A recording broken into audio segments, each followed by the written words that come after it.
ભરૂચની કે જ્યાં પૂર્વ ધારાસભ્ય મહેશ વસાવાએ ભાજપ સાથે છેડો ફાડ્યો। પોતાના કામને ન્યાય મળતો ન હોવાનો આક્ષેપ તેમણે લગાવ્યો છે।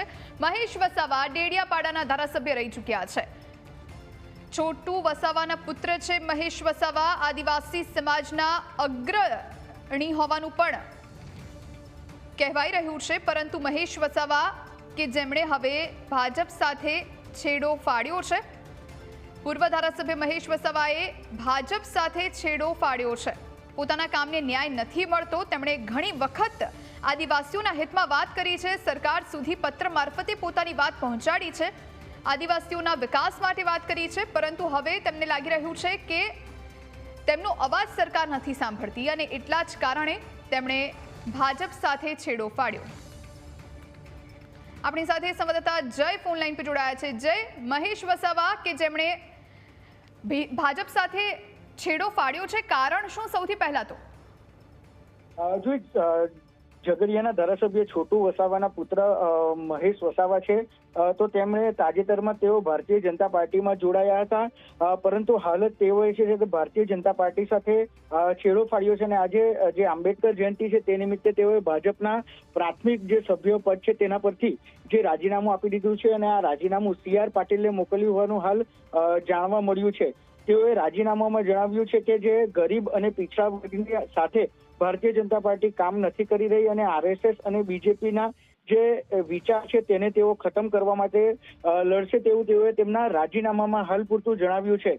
પરંતુ જોવામાં આવી રહ્યું છે કે લોકસભાની ચૂંટણી દરમિયાન તેઓ ભારતીય જનતા પાર્ટીમાં જોડાયા હતા, પરંતુ તેમને કોઈ મહત્વની જવાબદારી સોંપવામાં આવી ન હતી અને ત્યારબાદ તેઓએ આ જે રાજીનામું છે તે આપ્યું છે। ત્યારે મહેશ વસાવા ડેડિયાપાડાના પૂર્વ ધારાસભ્ય પર રહી ચૂક્યા છે।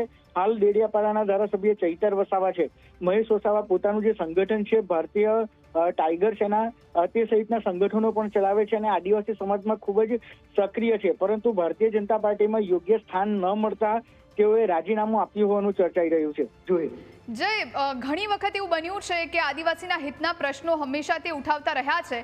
હવે શું કરશે તેઓ? આગળ કઈ રીતની રણનીતિ તેમને રહેવાની છે તેના વિશે કોઈ જાણકારી છે? પોતાની નવી પાર્ટી ઊભી કરશે કે પછી અન્ય પક્ષમાં જોડાશે?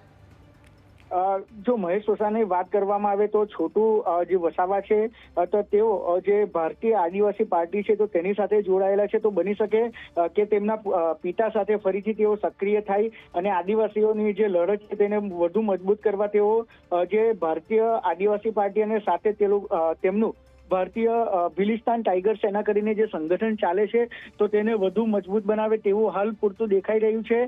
પરંતુ આગામી સમયમાં અન્ય કોઈ પક્ષમાં જાય છે કે પછી પહેલાની જેમ તેમના પિતા સાથે જે પોતાનું રાજકારણ આગળ ધપાવે છે તે જોવાનું રહેશે। જોઈ જય, મહેશ વસાવાએ ડિરેક્ટલી CR પાટીલને પત્ર લખ્યો છે અને રાજીનામું આપી દીધું છે કે આ પહેલા કોઈ રજૂઆત કરવામાં આવી હતી કે તેમના કયા કામો છે જે અટકી પડ્યા છે, કયા કામો સરકાર સુધી નથી પહોંચતા?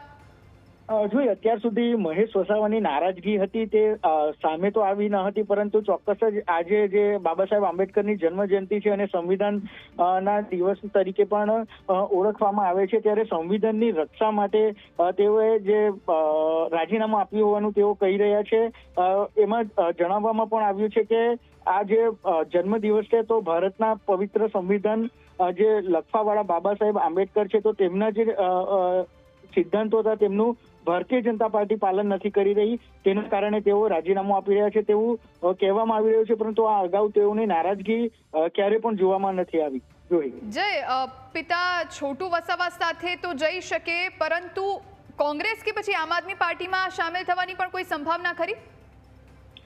હાલ પૂરતી તો એ સંભાવના નથી જોવામાં આવી રહી, કારણ કે આદિવાસી જે આખો વિસ્તાર છે, જે ભરૂચની વાત કરીએ તો વાલિયા, ઝઘડિયા, નેત્રંગ અને નર્મદા જિલ્લાનો જે ડેડિયાપાડા બેઠક છે તો ત્યાં આદિવાસી નેતા તરીકે ચૈતર વસાવાનું પહેલેથી જ એટલું પ્રભુત્વ છે, તો જો કદાચ આમ આદમી પાર્ટી સાથે જોડાય તો તેઓને ત્યાં પણ એટલું મહત્વ ન મળે, માટે આમ આદમી પાર્ટીમાં જોડાવાની શક્યતા હાલ પૂરતી નથી દેખાતી, પરંતુ ચોક્કસ જ કોંગ્રેસ સાથે કદાચ તેઓ જોડાઈ શકે તેવી સંભાવના તો વ્યક્ત કરવામાં આવી રહી છે। પરંતુ જ્યાં સુધી જે રાજકારણીઓ માની રહ્યા છે, રાજકીય પંડિતો માની રહ્યા છે તે મુજબ ફરીથી તેઓના પિતા સાથે જોડાશે અને પિતા સાથે જે આદિવાસીઓની જે મુહિમ હતી તેને આગળ વધારશે।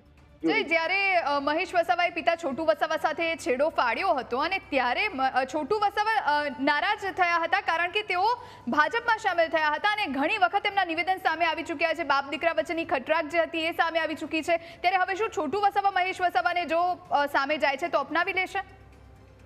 જોઈએ ચોક્કસ આજે એક પરિવારનો મામલો છે, જે છોટુ વસાવાના ત્રણેય પુત્રો છે તેમાંથી મહેશ વસાવા જે ભારતીય જનતા પાર્ટીમાં જોડાયા હતા, જ્યારે અન્ય જે પુત્ર છે દિલીપ વસાવા અને કિશોર વસાવા તેઓએ પિતાની જે પરંપરાથી તેને આગળ વધારી હતી અને જે રાજસ્થાન બેઝ બાપ પાર્ટી છે એટલે કે ભારતીય આદિવાસી પાર્ટી જે છે તો તેમાં જોડાયા હતા.